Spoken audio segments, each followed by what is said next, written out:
к мысу радости, к скалам печали,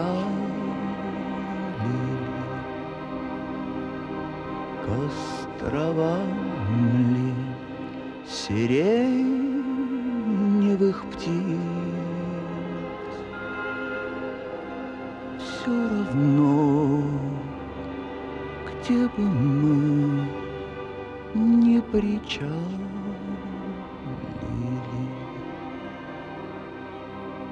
не поднять нам с тобой ресниц.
Однажды его спросили, как и когда он почувствовал себя художником, и он рассказал вот такую историю.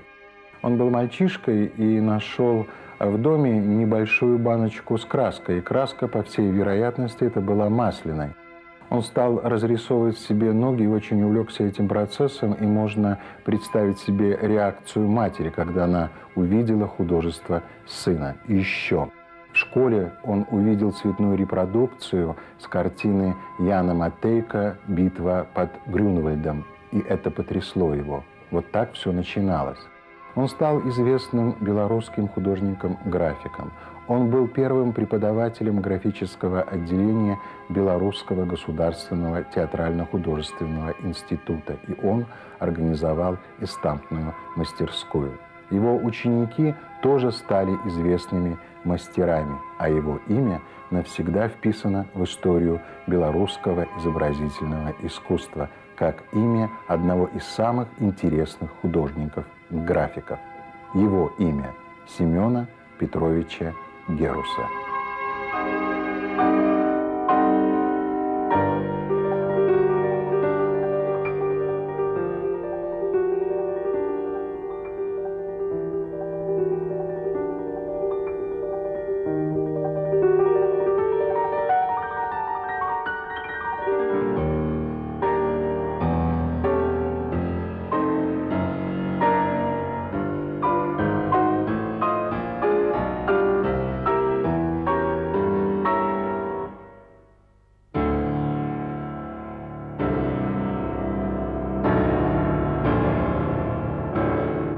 Семен Петрович был очень легким человеком, с легким, очень отзывчивым характером. Его можно было бы назвать светским человеком, потому что его всегда можно было встретить где угодно, на любых премьерных показах спектаклей, в филармонии, на концертах, что не часто бывает с нашими художниками. Так вот, Семен Петрович всегда был на всех концертах, всегда был в обществе красивых женщин.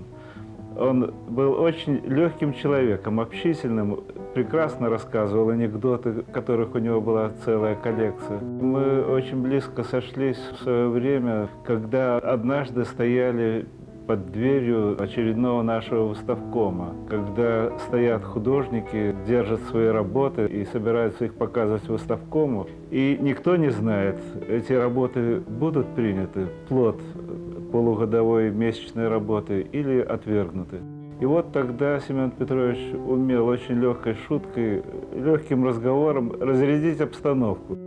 И мы уже на выставком шли со своими работами уже с совсем другими ощущениями. С Семеном Петровичем мы как-то ездили в большой группе белорусских художников во Францию.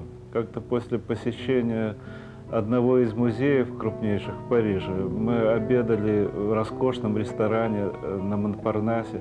И о чем же мы разговаривали после этого посещения? Он рассказывал нам о своей деревушке, в которой он родился и вырос в Гродненской области. Это был настолько занимательный рассказ и интересный, со всякими шутками и прибаутками, что многое я тогда прямо на салфетке этого роскошного ресторана записал, а он на этой же салфетке нарисовал схему своей деревушки, рассказал, чем занимались жители, и тоже оставил свой автограф.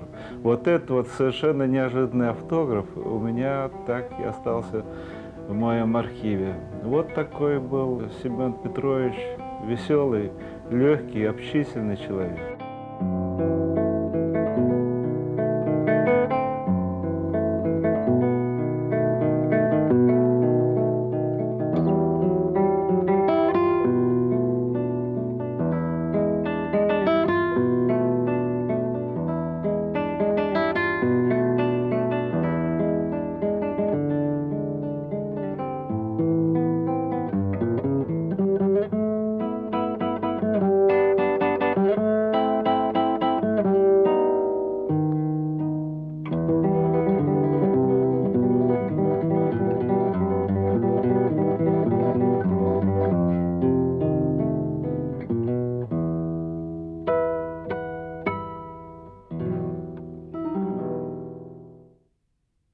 В период с 1953 по 1957 годы в Минск после завершения учебы в высших художественных заведениях Киева, Ленинграда, Вильнюса вернулись ставшие впоследствии известными мастерами Лось, Бельский, Последович и Герус. У Семена Петровича была своя точка зрения на те процессы, которые происходили в белорусском изобразительном искусстве, и в частности на то, что происходило в графическом искусстве. Он считал, что недостатком белорусской графики является недостаток профессиональных кадров, поэтому именно он и открыл, организовал эстампную мастерскую в Белорусском государственном театрально-художественном институте и очень увлеченно работал со своими студентами, которые впоследствии стали известными мастерами-графиками: Кашкуревич, Поплавская, Тышкевич, Витковский и другие. Он имел свою точку зрения на все, потому что имел на это право. Он был мастером, он был высокопрофессиональным художником. Он считал, что графика имеет свой яркий выразительный язык, и ее не нужно делать под живописное полотно. С ним соглашались и не соглашались.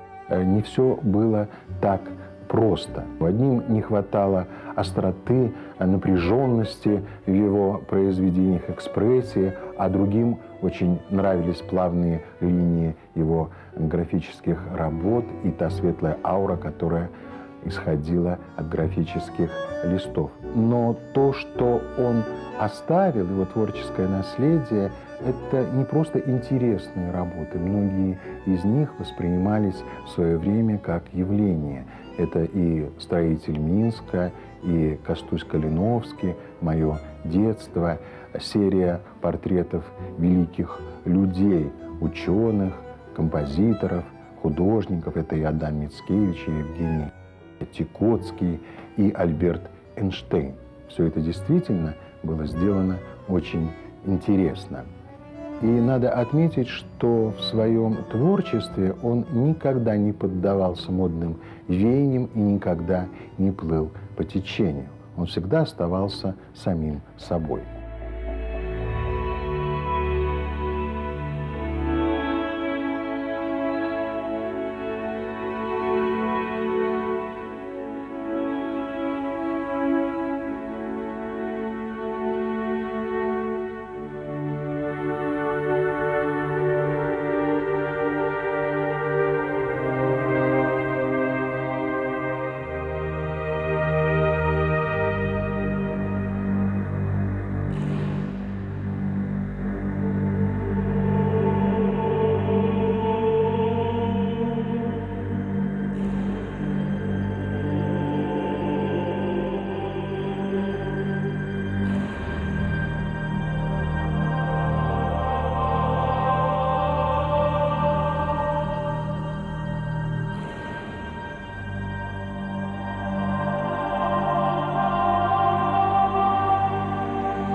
Когда я поступила в институт, в наш БГТХИ, в 1957 году, то одним из первых моих педагогов был Семен Петрович Герус. Он был очень корректен. Он взял в систему своего поведения образ польского интеллигента.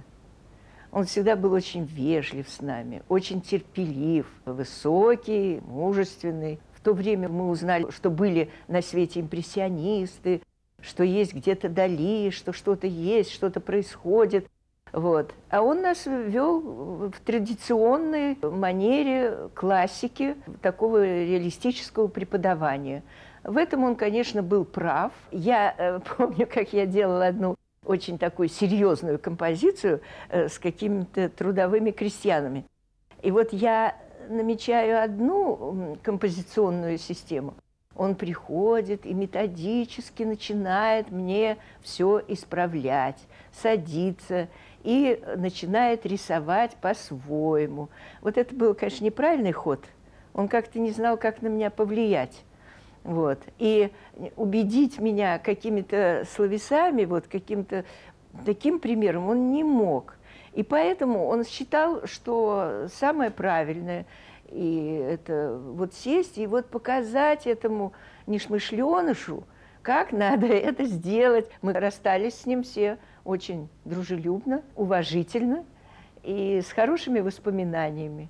И когда его встречали на вернисажах, где-то в кулуарах нашего союза, ну, это всегда были такие радостные, дружеские встречи, потому что мы, конечно, всегда были в курсе того, что нового он, допустим, сделал на эту выставку. Но он остался верен своему традиционно литовскому поствоенному искусству.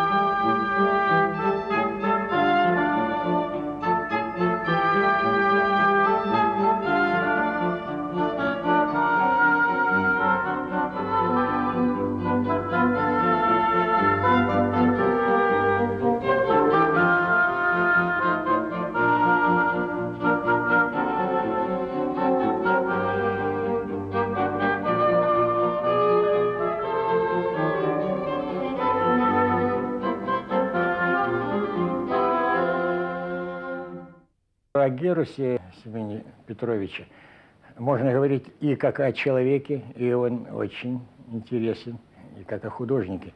Он никогда не щеголял вот этим своим большим вот профессионализмом, он никогда не пытался вообще себя проявить как всезнайка. Он настолько выделялся своей внешностью среди нашего брата, вот, который, ну, немножко такой богемный, немножко такой распущенный, немножко растрепанный. Вот. Он этого никогда не позволял себе. Первое блистательное его выступление как художника состоялось, когда в Москве состоялся фестиваль молодежи, и он был включен в состав делегации на этот фестиваль. Герус настолько отличился, он привез гигантские рисунки. Участников фестиваля эффектные, очень мастеровитые. И потом он перевел их в литографию, они в мягком материале были сделаны, а потом в литографии некоторые, и они были представлены очередной выставке. И я скажу, это произвело впечатление. Как художник открыл для многих ремесленные вообще вещи, которые нам не были знакомы. И сам, владея этим ремесленным мастерством, он пластически очень хорошо этим пользовался, потому что он довольно-таки мягко рисовал, мягкие формы. Они какие-то человечные и очень эмоциональные. У него не было такой вот железной структуры, вот, знаете, такого деревянного, такой резьбы. Может, это свойство характера, или, может быть, это все-таки результат школы. Его работы всегда отличались и профессионализмом, и такой графической культурой. И Геруса никогда не спутаешь ни с кем. Ни в работе, ни в его облике. Такие люди, они действительно остаются в памяти как пример вообще такого сердечного, доброго, мягкого человека, увлеченного своим трудом, своей профессией.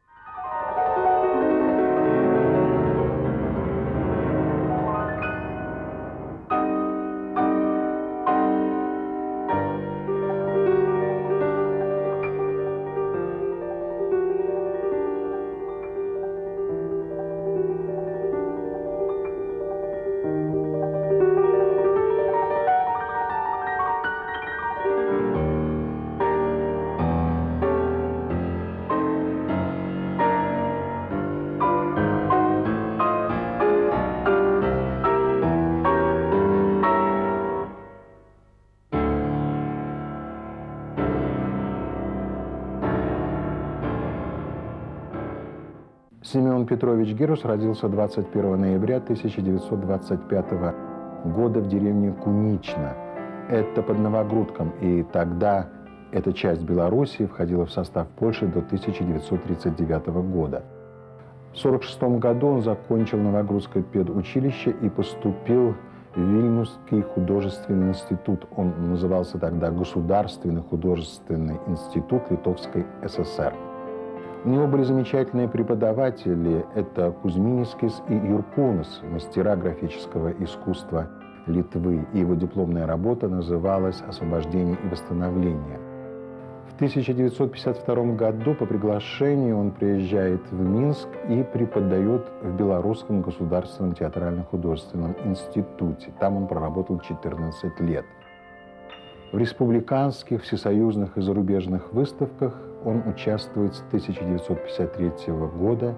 Его работы отмечены 2 бронзовыми медалями ВДНХ СССР и грамотой Верховного Совета ВССР. Он жил в своем времени и отражал это время, рассказывал об истории своего государства, и поэтому на его работах вы можете увидеть и крестьянский бунт, и первый домик РСДРП, и Ленина. Это одна сторона его работы, но была и другая, та, что ближе к сердцу. Это такие работы, как «Теплый вечер», «Старый Минск», «Река Ершовка», «Воспоминания детства». Здесь он совсем другой. В своем художественном восприятии действительности он был очень разным, но всегда был стабильным в отражении этой действительности, всегда высокопрофессиональным, чувствующим и понимающим художником.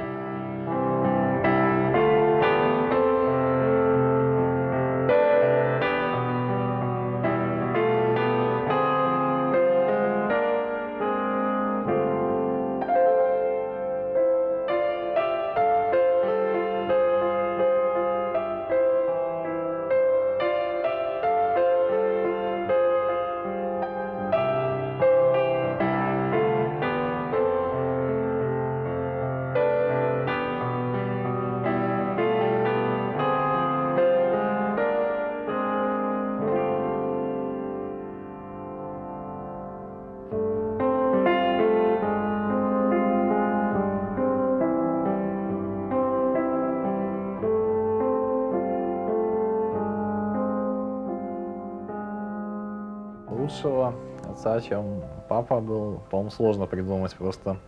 То есть, наверное, даже так не бывает, чтобы лучше.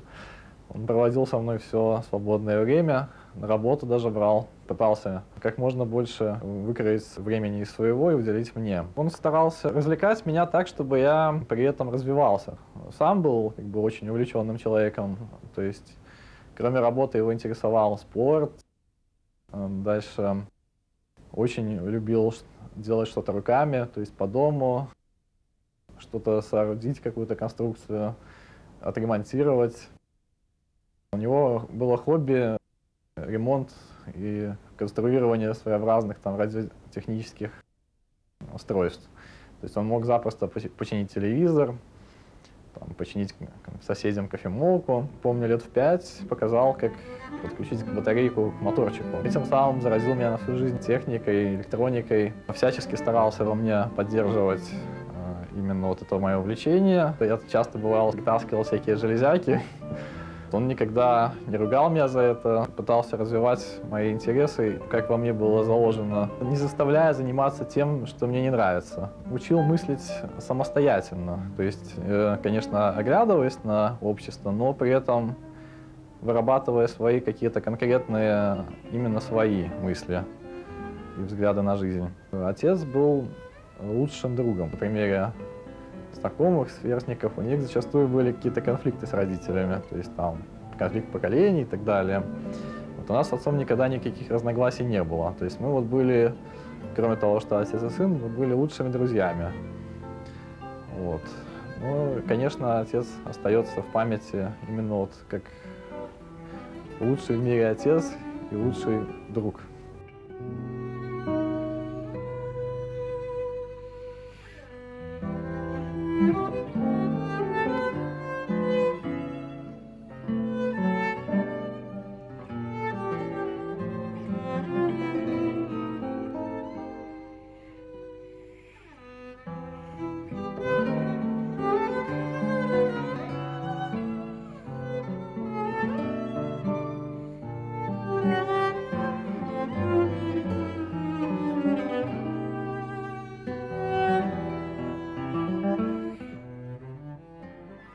Он был красивым мужчиной, галантным кавалером, красиво ухаживал за женщинами. Первый брак не принес ему счастья, он был недолгим. А вот второй брак с Алиной Дмитриевной Москалевой продлился долго и, по ее словам, был счастливым браком. Она была моложе его на 14 лет, и сегодня Алина Дмитриевна преподает в Белорусском лингвистическом университете. Она доцент и кандидат филологических наук. Сыну Дмитрию 25 лет, он инженер-программист. Семен Петрович Герус был интересным собеседником, много знал, много умел, был очень остроумным человеком. Он дружил с такими художниками, как Валентин и Анатолий Волковы, Оскар Марикс, искусствоведом Леонидом Дробовым. Это была очень интересная компания. С ним было хорошо им, а ему было хорошо с ними. Семен Петрович Герус умер 23 февраля 1998 года от онкологического заболевания в возрасте 73 лет.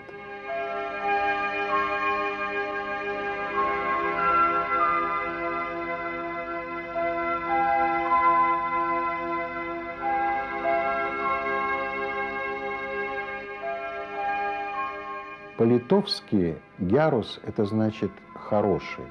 Не так часто наша фамилия соответствует нашему внутреннему содержанию и определяет его, совпадает с ним. В данном случае совпадает.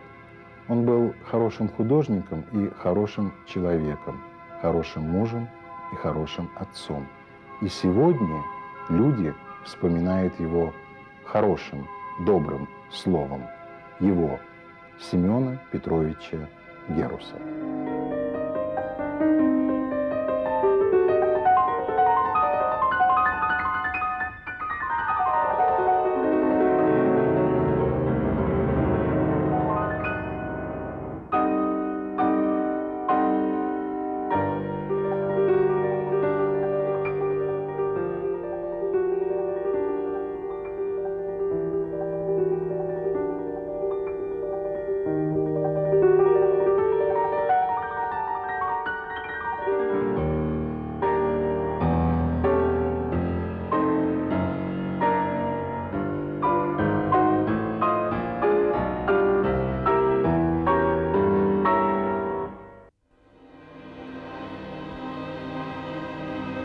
Все равно, где бы мы не причалили, к островам ли сиреневых птиц, к мысу радости, к скалам печали,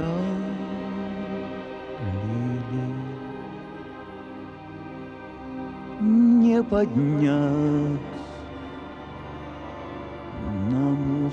стал